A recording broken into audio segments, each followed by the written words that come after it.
Hello बच्चों, let's read the question. कह रहा what is the shortest wavelength in the Paschen series of lithium 2 plus ion.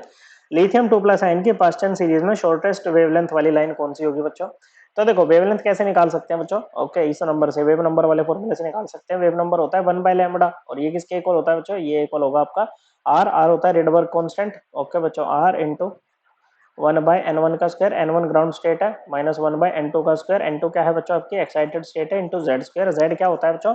Z होता है आपका atomic number. Okay बच्चों, क्या होता है? Atomic number. एटॉमिक नंबर क्या? नंबर ऑफ प्रोटॉन्स के इक्वल होगा। तो लिथियम 2 प्लस के लिए जेड वैल्यू क्या हो जाएगी बच्चों? ये हो जाएगी 2 नहीं 3। ओके बच्चों, ओके, रेडबर्ग कांस्टेंट की वैल्यू होती है 109677 सेंटीमीटर इनवर्स। ओके बच्चों, ये किसकी वैल्यू होती है? रेडबर्ग कांस्टेंट की वैल्यू होती है बच्चों।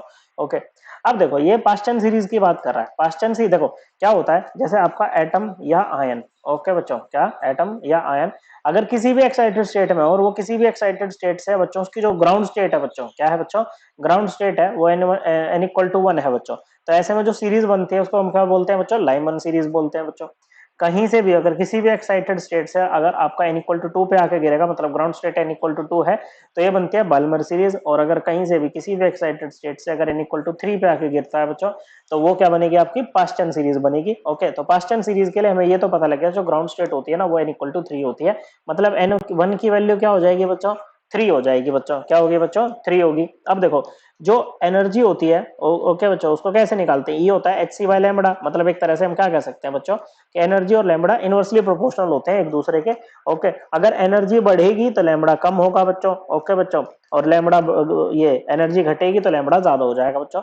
तो अगर आपको लैम्बडा शॉर्टेस्ट रखना है, वेवलेंथ अगर शॉर्टेस्ट रखनी है, तो एनर्जी क्या होनी चाहिए? इसके लिए मैक्सिमम होनी चाहिए बच्चों। ओके बच्चों, अब मैक्सिमम एनर्जी कौन से ट्रांजिशन में इन्वॉल्व होगी बच्चों? जो कि आपकी कहां से आएगी बच्चों? सबसे हाईएस्ट एक्साइटेड स्टेट से n इक्वल टू 3 पर आएगी बच्चों।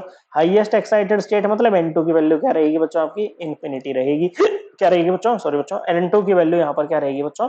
इन्फिनिटी रहेगी। तो 1 बाय लैम्बडा किसके इक्वल हो जाएगा बच्चों? ये हो जाएगा r 1 बाय n1 का स्क्वायर। 3 का स्क्वायर क्या होगा? 9 माइनस 1 बाय इन्फिनिटी का स्क्वायर तो बच्चों इन्फिनिटी ही रहेगा। ओके बच्चों, और जेड स्क्वायर, जेड की वैल्यू 3 है तो ये 9 हो जाएगा बच्चों। ओके, तो ये हो जाएगा आर इंटू 1 बाई इन्फिनिटी। क्या होगा? देखो इन्फिनिटी होता है 1 बाई 0, तो 1 बाई 0 क्या आएगा? 0 आ जाएगा बच्चों। तो ये हो जाएगा R into 9/9 equal to R बच्चों। तो यहाँ से आपका लैम्बडा किसके इक्वल आ जाएगा बच्चों? 1 बाय आर। ओके बच्चों, 1 बाय रेडबर्ग कांस्टेंट के इक्वल आ जाएगा। Correct answer option 3। I hope आपको एकदम क्लियर हो गया होगा। थैंक यू बच्चों।